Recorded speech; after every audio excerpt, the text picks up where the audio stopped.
नमस्कार, मैं डॉक्टर हिमांशु पराशर। आज इस वीडियो में आपको एक ऐसी बीमारी के बारे में बताऊंगा जो आजकल मेल्स में काफ़ी ज़्यादा कॉमन है, जिसकी वजह से पुरुष बहुत ज़्यादा परेशान होते हैं और इतने ज़्यादा परेशान होते हैं कि वो अपने डे टू डे के काम भी नहीं कर पाते हैं। बीमारी का नाम है वेरिकोसील। आपने सुना होगा वेरिकोसील का नाम।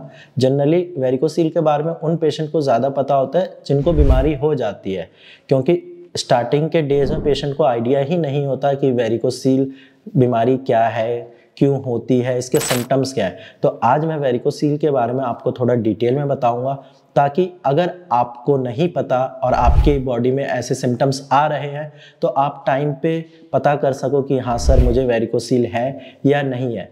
सबसे पहले अगर हम बात करते हैं वेरिकोसील क्या है, तो वेरिकोसील आपके अंडकोश की बीमारी है जिसमें ब्लड सर्कुलेशन सही से नहीं होता, यानी कि जो ब्लड आपके वेन्स के थ्रू अपर बॉडी में जाता है वो वेन्स में वॉल्व होती है जो ब्लड के बैक फ्लो को रोकती है। अब वेरिकोसील में क्या होता है, वो वॉल्व्स वीक हो जाती है और सारा का सारा खून आपके टेस्टिस के ऊपर वाली साइड में इकट्ठा हो जाता है। इसीलिए जब भी आप अपने टेस्टिस के अपर पार्ट में हाथ लगाते होगे आपको गुच्छा जैसा लगता होगा। ऐसा इसलिए होता है क्योंकि blood against the gravity flow करती है और उसको बैक फ्लो रोकने के लिए वॉल्व्स होते हैं। लेकिन वेरिकोसील में जब वॉल्व्स डैमेज हो जाते हैं तो खून एक जगह आपका इकट्ठा हो जाता है। अब बात करते हैं कि वेरिकोसील के सिम्टम्स क्या क्या हैं, कैसे पता करें कि वेरिकोसील है या नहीं है। तो जैसा कि मैंने आपको अभी बताया है कि जब आप अपने टेस्टिकल पे हाथ लगाते हैं तो वहाँ गुच्छा जैसा फील होता है। ये सबसे मेन सिम्टम है आपके वेरिकोसील का। वहीं पेशेंट को पेन भी होता है। आपने कई बार नोट किया होगा जिनको वेरिकोसील की दिक्कत है कि हाँ सर, टेस्टिस में दर्द हो रहा है, और ये दर्द बहुत बार रेडिएट करता है आपके थाइस की तरफ या फिर लोअर एब्डोमेन की तरफ। और ये दर्द बढ़ता कब है, जब आप ज़्यादा देर तक खड़े रहते हैं या फिर कोई भारी सामान उठा लेते हैं, तो उन पेशेंट में ये दर्द काफ़ी ज़्यादा बढ़ जाता है। इसके साथ साथ कुछ पेशेंट में लटकन की भी शिकायत होती है, यानी कि हैंगिंग की प्रॉब्लम होती है।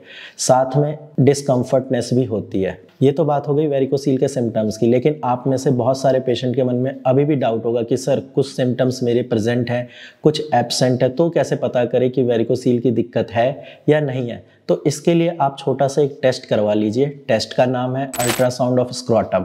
उससे आपका कंफर्म हो जाएगा कि वेरिकोसील की प्रॉब्लम है या नहीं है।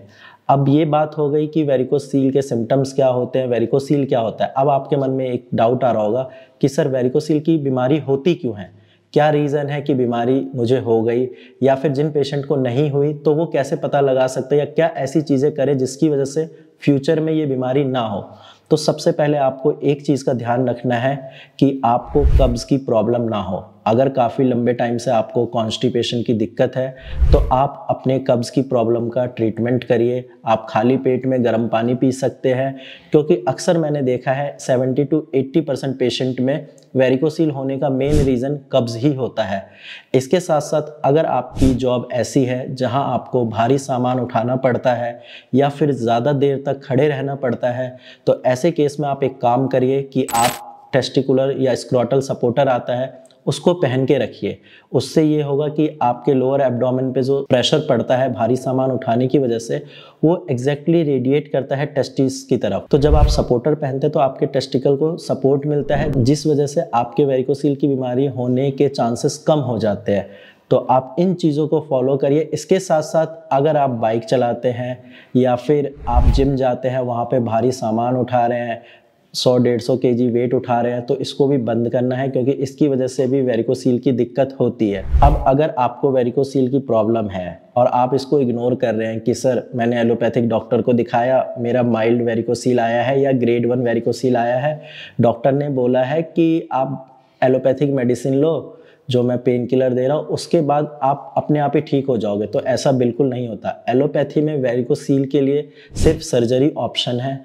और आपकी बीमारी जब स्टार्टिंग में आपको पता चलती है तो मेरा तो यही मानना है कि आप स्टार्टिंग में ही अपना ट्रीटमेंट लीजिए, क्योंकि अगर आप इसको छोड़ देंगे तो वो ग्रेड 3 ग्रेड 4 होने में ज़्यादा टाइम नहीं लेता, और इस वजह से अदर कॉम्प्लिकेशंस भी होते हैं। सबसे मेन कॉम्प्लिकेशन है स्पर्म काउंट का कम होना, यानी कि जब आपकी शादी होगी तो आप कि वाइफ बेबी कंसीव नहीं कर पाएंगी क्योंकि आपका स्पर्म काउंट कम है।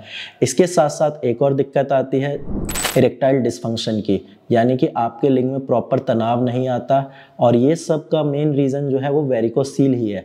तो आप में से जितने लोगों को वेरिकोसील की दिक्कत है या आपने टेस्ट करा रखा है, आपके पास टेस्ट रिपोर्ट है, तो आप डायरेक्ट मेरी टीम से शेयर कर सकते हैं। नीचे जो नंबर दे रखा है आप इस पर कॉल करके अपनी प्रॉब्लम बताइए।